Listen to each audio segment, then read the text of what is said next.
Hi everyone, I'm making this third video of the day or the night. Okay, today's Wednesday, so I know that normally during the weeks when you're actually not working, people would just, those who are active content creators on YouTube tend to do more content creation and making more videos, and it just happens that today I had a session with a psychologist in the afternoon, and because I was off-peak membership off-peak member, I was at the off-peak membership for the plan for the gym, so I have to actually be there before 4:30, and then it clashes with the time for the psychological consultation, so I couldn't actually go to the gym. So it leads to a lot of free time, or just a lot of time when I can actually go around doing stuff like making videos, walking in the park, getting my little bit of a sun. Although I wish I could be doing other things like actually swimming instead, which I haven't done for a long time. But but otherwise, I just wanted to actually react to one particular video that I watched, which was made by another fellow content creator on in the area, in the community of narcissistic abuse, and NPD and all these kinds of people. The content creator's name is Trace Faceit. Trace as in Tracy. Trace to trace something. Trace Faceit. Actually, I have nothing but good things to say about her. Okay, so, and something that she said in the video today, actually, I can't say why, but I was actually really moved. I was really moved. Part of me was almost about to sort of cry, and I think I knew why, because part of what she said really resonated with me. She was talking a lot about the experience when she actually looked through those videos of the camcorder that she had with her family, with her father and her mother, and then which was actually given by her grandmother to them. And she said, looking at those videos and over Thanksgiving, over the US Thanksgiving season, which is in late November, I think it's the third week of November, and with her family, and just telling them, looking at those videos and asking them, was it always me, because she was looking at those videos, which were very happy videos of her when younger, before she got into the narcissistic relationship. They were showing a very happy, very cheerful personality. So she actually told the audience and the spectators, including me, was it really me in those videos? Was I always like that? And her parents said, yeah, you're always like that. Which was kind of surprising to her. It's like she felt, almost detached from her original self. After the thing is like you're looking in a very detached or dissociated kind of thing. Is that you don't even believe that it's actually you.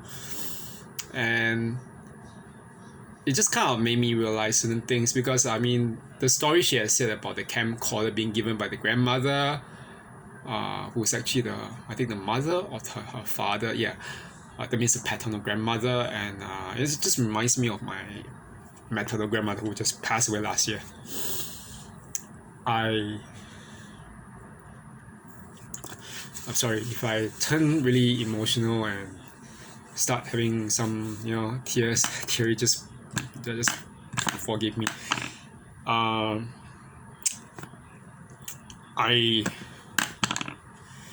can't remember this whole thing about I wanted to actually make this video because what she said really reminded me of myself before I met the narcissist in 2015. I probably didn't tell everyone everything what happened, but I knew I had said some things, but I knew that talking about it could be it's not that I'm afraid to relive the past, to sort of go through that again, because I've been doing that over and over in my videos.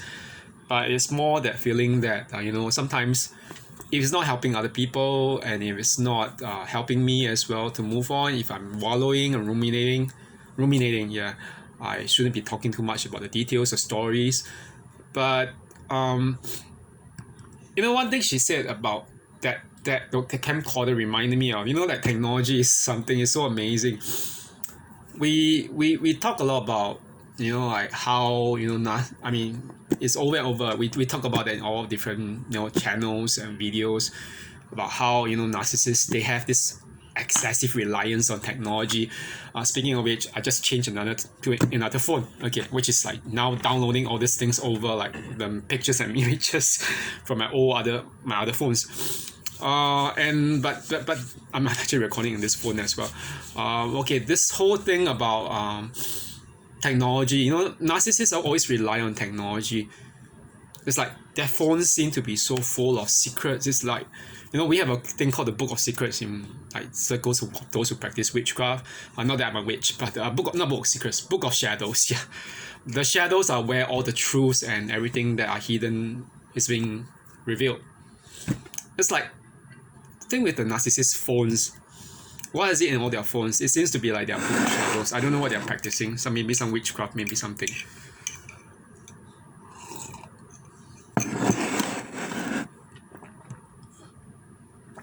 But for us, the empath, when we talk about technology, I mean, this reminds me of my grandmother. Actually, my grandmother, when she was still alive, I mean, younger years, when during high school, not high school, it wasn't even high school. I think it was middle school. I was supposed to take the the GCE Cambridge O levels, and knowing my habits, that I will tend to oversleep on certain days. I always needed my mother to wake me up, and my grandmother was very concerned. So she got my mother to give me a gift. Now that I think about it, it's technology, of course, of an alarm clock. But the whole strange thing is when sorry. Okay, sorry, I just came back. Yeah, about that clock. That I don't know if those who know Chinese, any kind of Chinese will know that joke. To send the clock, okay, 送钟, okay, in it's also a pun when you say to send someone off on his or her last journey, the funeral. 送钟, okay, it's the same sound. Phonetically, it sounds the same, but the meaning is different. Okay, so I remember that I was telling my mom, why is Granny sending me a clock? It's so symbolic in Chinese superstition. And my mom was telling me, oh, your Granny is not superstitious. So yeah, she's just concerned for you. And I still have a lot of memories of that. And I can't, that when I talk about my granny, I always have a lot of memories, and some of the memories are still, there was a lot of love that I can always, yeah, I always felt from her. So when Trace Face Trace Face it, when she was reading a song, which was a poem, it was called, I think it was The Crossover. Yeah, it was about moving over to the afterlife, about people who pass away. That actually is quite strange. My granny and I had a very strong bond, so I can't explain why. Because when my relationship with my father wasn't good, there were times when I actually moved out to my maternal grandmother's home. It was also actually my aunt's home. Now that home is actually being used by my first uncle. That means my mom's first younger brother, because my mom is the oldest one in her family among the children of my grandmother. So it was a kind of feeling that that there are a lot of memories. Yeah.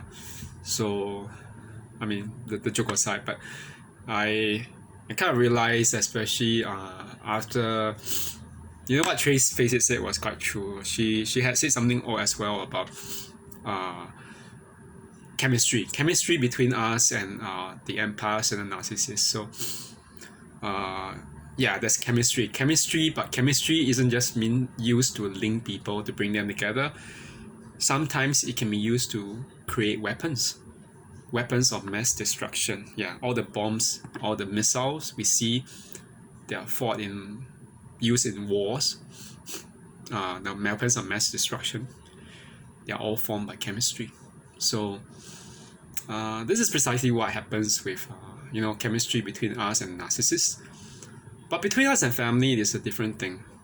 Family as in true family, not those who are abusive towards you, but true, soul family, SOUL, soul family. I think that after my grandmother's funeral, I think it took me months to realize this, especially, before I actually flew off on another holiday to Korea. I didn't really talk about this because, that I think that was one of a few things that I think narcissists will always use against you. Your connections to your family and everything. They'll try to, warp it and distort it, regardless of their relationship with you. And after my grandmother passed away, we sent her off on the funeral. It's down here because of lack of land space. You're not buried. You're cremated. Unless you are Muslim, okay, in which case you'll be buried, or unless you are, let's say, Christian and you demand actually burial, which of course would have a lot of cost involved. And even nowadays, most Christians are also, and Catholics and even Orthodox Christians are also getting to do cremation instead, which is kind of like breaking the rules. But that said, okay, after that funeral, the wake, I just kind of realized a few months after that, I realized, it really, in comparison on that with the narcissistic relationship that I had 7 years ago. Pictures of me, which I don't keep anymore. That was then with a narcissist. And but the pictures of my grandmother and me together, those few pictures, which I still kept, by contrast. And the very fact that the narcissist back in 2016 has said something, about my grandmother, talking as if she was already dead, talking about the 5 different phases of mourning, okay, as if someone is dead, she was still alive then. The whole thing just made me realize, there's a difference between the two emotions. These are the two emotions I'm going to talk about. Love and hate. Okay, now I'm getting into that. Love is actually what brings us together. Whatever relationship. It could be family relationship. It could be friendship. It can even be especially romantic relationships. Love is what brings us together, but hatred divides us. Okay, and what informs that hatred? It will be emotions like envy, jealousy, anger, selfishness, which is also linked to the emotion of narcissism. So that one thing I'm going to talk about in this video is just simply love binds us all together, but hatred divides us. And I can't remember that actually when I was at funeral. I had to actually constantly restrain myself from crying. I just didn't want my aunts to break down. I know that my mom was very strong. She didn't have any kind of sign of tears. The only time she broke down was during the last day of the funeral. Compared to me, I was quite different. My sister told me, don't cry, daughter. If you cry, we will all end up crying with you. I sorry if I'm beginning emotional. So I just can't exactly vocalize everything with that love that was between us in the family, but it was there. You know, my friend Eileen, whom I knew since not secondary, junior college. Yeah, we moved from the same junior college. We were in the same faculty, the arts faculty. She was actually a Christian then, as in she was in a Baptist family, yeah, from Faith Community Baptist. Her parents were there too, as it was her younger brother. Uh, but I think later on, after university, when she started dating a Catholic guy, who is now her husband, and she converted. I mean, she's still a Christian, doesn't matter.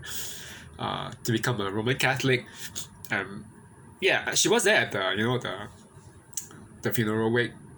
Not the wake, but the first day. Yeah, it was very short, 3 day wake. And I remember she stopped by the coffin, touched the coffin for a while, which surprised my mother. I said to mom, it's okay. She's not superstitious about looking at dead people, and she's Catholic, so she's praying for granny. So she just told me. Eileen said, Kevin, my name was in Chinese was Jia, but she said, I never seen a family before. I guess she has attended her fair share of funeral, so I never seen a family where the family is so strong. They all seem to be united and together. They are so stable emotionally, and and at the point in time, I kind of like realized, oh, it's really that love, that bring us all together. We had all this sometimes, between I'm not supposed to wash dirty linen in public, but I mean there'll always be moments and things that family members don't agree about. Like my second uncle and my mom, or the first uncle. There are always issues. I mean, now especially about even, I mean, not my second uncle, my second uncle's wife, concerning the flat, the apartment flat, which belonged to my grandmother, and where the first uncle, who it's not working, but yeah, where he used to live and everything. So these kind of things come up, but it was what Eileen told me that made me realize, love really brings us together. It binds us regardless of our differences. And I know it's very hard for me to really. I still can't. I know she's gone. My grandmother's gone. My grandfather's gone too. He was gone like more than 29 years ago, about 30 years ago. He passed away during my first year of my high school, my pre-university, and he was 78. That how it wasn't very old, 78.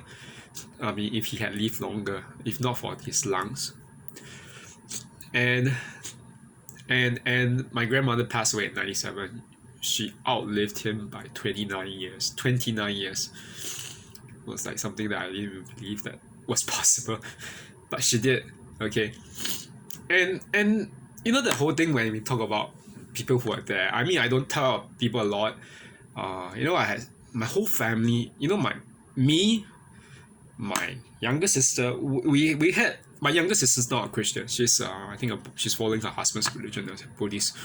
But for me, even as a Christian, I had, I think it's so strange. I told a Christian friend about this. He's from a charismatic or Pentecostal church. Well, I'm the the Orthodox Christian, or the former Lutheran. I mean, who actually had a Calvinist background, but who didn't really like Calvinism. But I just told him, that during that's very strange. I said the night before my grandmother passed, I was praying for her. In my prayers, I saw something. I mean, I don't believe in all this visions thing, but I saw it. I really saw it. I find it hard to really explain what happened, but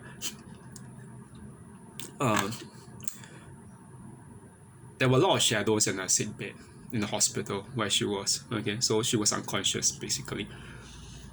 And obviously, the doctor had told my mother that she was already, due to pass, and her, heart rate had gone to very low. So that was a point, really. Yeah.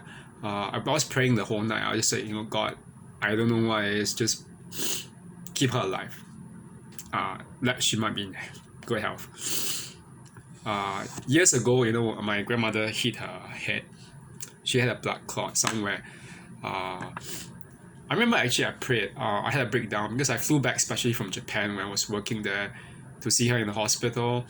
Back then the blood clot was the one that was affecting her cognitive ability. So her her memories, everything will flash back to certain moments such as my mother's childhood. She's like pretending she's gonna cook something for my mother or my uncles and aunts, and it's like this is what happens.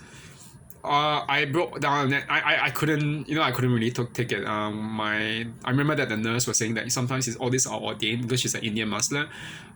For them it's like things are more or less predetermined. Sometimes people are being able to control it, but I didn't believe it. I really didn't believe it. I prayed. I really prayed. I remember that at the bed. That was in 2014. I really saw something. I don't tell many people, but I only told some people. But now I'm telling people because I know it's really, love is real. God's love is real. I remember that at the sick bed, I saw two men in white. My friends, some of those who are not Christians, asked me, how do they look like? They look like human, like any one of us, but they were really, really good-looking men, and they were in white robes. But it wasn't just the robes. It was the girdle, the belt around their waist. They were really elaborate golden belts, or at least they were interwoven with a lot of patterns that were so beautiful, that glowed. Okay, one of the men took a jar or pitcher as if he was pouring out water, but just one drop of something that looked like a drop of water or something fell onto my grandmother's lips, and then they disappeared. I saw it. I was praying. I had no idea. I heard a voice. I told a friend, I heard a voice. I will pour the balm of Gilead on her. I never heard that verse in the Bible before. I went to do a search, and I saw that. I saw that thing, I saw that thing. And then, that when I was praying that very night in 2022, May 27, was it May 26 or May 27? May 27, which ironically coincides, May 26, it was on Thursday, I remember, in 2022, with that date, May 27, ironically coincides with the besieging of Constantinople by the Ottoman Turks, and it was also the period over which the city fell. As the city being a city that was being patronized by the Virgin Mary as the patron saint, Mother Mary, yes, as Catholics call her, and the Panagia as Greeks, as we all call her. So, I always told my friend, there's something that I can't explain. That very night, I saw something different on 2022. It was just a vision again. I saw dark shadows in very demonic shapes, and they were crowding, almost approaching the sick bed. But at that moment, three men appeared. 3 men in white. They came down on the bed. 2 of them they were on the left and right side. They had huge wings outspread to cover the bed like a tent. and the third man in white as well. He was at the feet of the bed. And the very point when he was at the feet of the bed, there was a third eye. It opened. And when the third eye opened, demons, the demonic shadows that were throwing things like demonic darts, whatever, they disappeared. I kept on praying, while seeing that. I just asked, God, protect my grandmother's soul, whatever it is. And I don't know how to interpret that, but the strange thing is that my sisters, like after months after her passing, I think it was last year or this year, sometime early this year, late last year, my younger sister said, Mom, that the night before Granny passed, I had a dream. The dream was she was actually walking out towards us, and then while she was walking to us, because my granny has a bad back, she was also hunched over, and she was also like hearing impaired, slightly deaf. I say she has difficulty hearing sometimes. You really have shout into her ears, and she's visually impaired. Yeah, so I remember she was walking towards us, but my sister just shouted to her in my grandmother's dialect, which is Teochew, where she came from in China. Don't walk, don't. Yeah, she was scared of her falling or something like that. At the point she was thinking that maybe it's a sign that she was about to leave this world. I didn't know how to interpret it actually, but I guess that that vision, now that I come think about it, the visions I saw were very different. 2014, God promised to heal her, and she did recover, although her cognitive abilities after that were not as good. But I think 2022, the time was really up.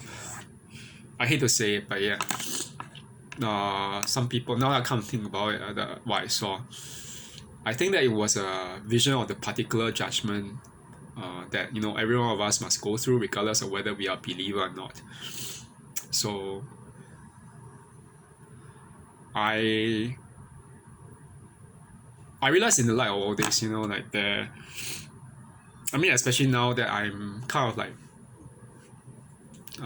moving into the direction of Eastern Orthodox Christianity, mainly Greek Orthodox, and it's just me. I have this affinity with the Greeks. I know I can start, like, there are things that I wouldn't have been able to do as a Calvinist or Reformed Christian. I wouldn't be able to pray for their souls. But that in the Orthodox Church, why do we pray for? Yeah, sorry, I'm just like getting watery. Why do we pray for the souls of the departed, regardless of their faith? Because we don't know the end of their faith, even until the very end. Everyone belongs to God. God is all in all. And even my friend who's back in Calgary, who's her father's a Arab Israeli, a pastor, a missionary pastor, and her mom's a Lebanese Christian, and she herself, I think she represents herself as an Arab Christian, probably evangelical, if I'm not wrong, but she just said, Kevin, I know you're very sad it happened, but pray for the well-being of her soul with God. Everyone, it's not just the whole thing about, across the board, except for those who are Reformed Christians. Even my Pentecostal friends were saying the same things. Pray for the well-being of her soul. And when it comes to, love bring us together, I kind of realized this. Because we are all nearing nativity. I don't know how to explain it. It's just like when I think about things like, I call it the Virgin Mary Theotokos the Panagia. Let me show you. Okay. this is the icon of the Virgin Mary Theotokos that I was talking about. Okay, there's something about this. I mean, I always felt, I'm not saying, I mean, I don't really, I mean, I don't have, I'm still not in the habit of praying to her per se, but I have some this icon. I'm going to get the icon of Saint Venorius, who's the patron saint of lost and found. So, you don't know this whole thing about this icon. I always tell my friends, there's something, although I don't really hold, I mean, I have a lot of veneration for her as, being the mother of God, or the bearer of God. I still remember that, when I think about how there's some very strange and yet uncanny things when we talk about that, because I just remember that like years ago in 2014, just right after I came back from Japan, my grandmother in hospital when she was still she was actually she was really recovering. The blood clot that cleared in the brain after the fall and hitting her head. It was months after that, and she had asked my aunt in her dialect, like, where is the the Virgin Mary necklace that I was wearing. I don't think she was actually a Christian per se, or Catholic, although my third uncle, her third son was actually a Catholic, Roman Catholic, because he attended the same middle school as me, which was a Catholic school, and yet she was wearing that thing, and she said, it's missing ever since the fall. And I found it quite weird, because I don't know whether it's a kind of superstition to think that maybe that object, that blessed object, maybe the mother of God was really the Virgin Mary. Maybe she was really looking out for her. I don't know. I'm still processing that when I think about that. The thing is, I remember all this, the visions I saw, what she said, my younger sister, okay, what she said, and the friend who was a Pentecostal said, "Oh, it's so interesting that what your family saw from different traditions, you all seem to have the same, like it's almost consistent message throughout about your grandmother's passing. What could come out of it?" And I said, "Yeah, I know what it means, but yeah, but to go back to this, I kind of realized at the end of this day, it's very hard for me to get past the fact that she's gone. But she's not really gone. I don't think so. She wasn't. Her spirit's still somewhere. I probably have my whole life to pray for her soul, for the well-being, and for that of my grandfather as well, and even my paternal grandmother, whom I really didn't know that well, and also for that of my one cousin, okay, who passed away when she was a child, okay. Regardless of what is being said, and we say when you're not baptized as an infant, you don't know what happens there. Sorry. The Catholics, there's this idea about the infants who are not baptized go to limbo, while Protestants would say, oh, you know what, infants, before they had a choice to make anything, their souls are with God. I mean, there's such a difference and inconsistency in terms of opinions, but I don't know, but I think I have a life ahead of me to pray for them, for their souls, regardless of what comes out of it. Because, love is what binds us together, but hate separates us. So, I hope that this is a very short message. I was spending a lot of time crying out over these things, but I hope and maybe some people will find some kind of comfort in what I saw. I think God is real, and before I end this, let me just read a poem I wrote it on the very day on Friday actually. I think it's May 27. Yeah, May 27. Right in the afternoon. I was crying. It's May 27? Yeah. Or Saturday or 28. Yeah, on May 28 I showed a few friends.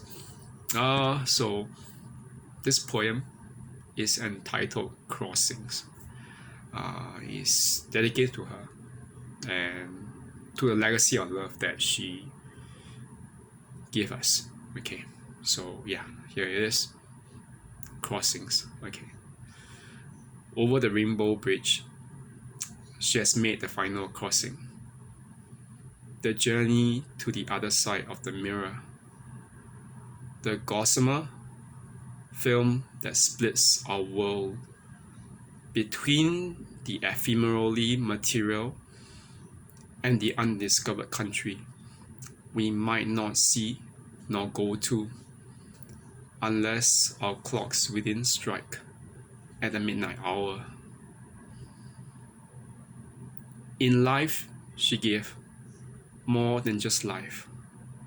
Mother of my mother, one whom we wished and prayed would live to see more than a century's turn. More than life, her love was. A gift surpassing diamonds and gold, engraved upon book of hearts. The remainder of our days, we might only look back and yearn to hold her hands once again. Okay, that's the poem. I hope everyone enjoys it. I'll just leave the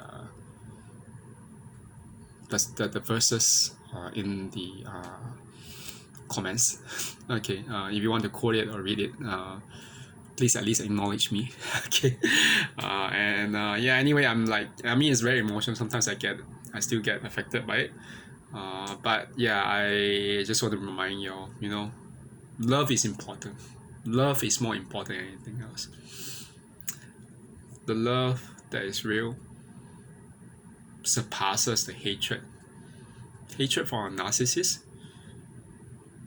the hatred that they have for us, is nothing. It actually dawned on me that, and then how much more precious is love. Love that's real. And it's not even romantic love. It's real love between family, between people who are of the same soul. Okay, so that's it for now. Have a good one, everyone. Yeah. Okay, and yeah, we are barely almost 3 or 4 days away from Christmas, and yeah, so just take care, everyone. Okay, bye bye.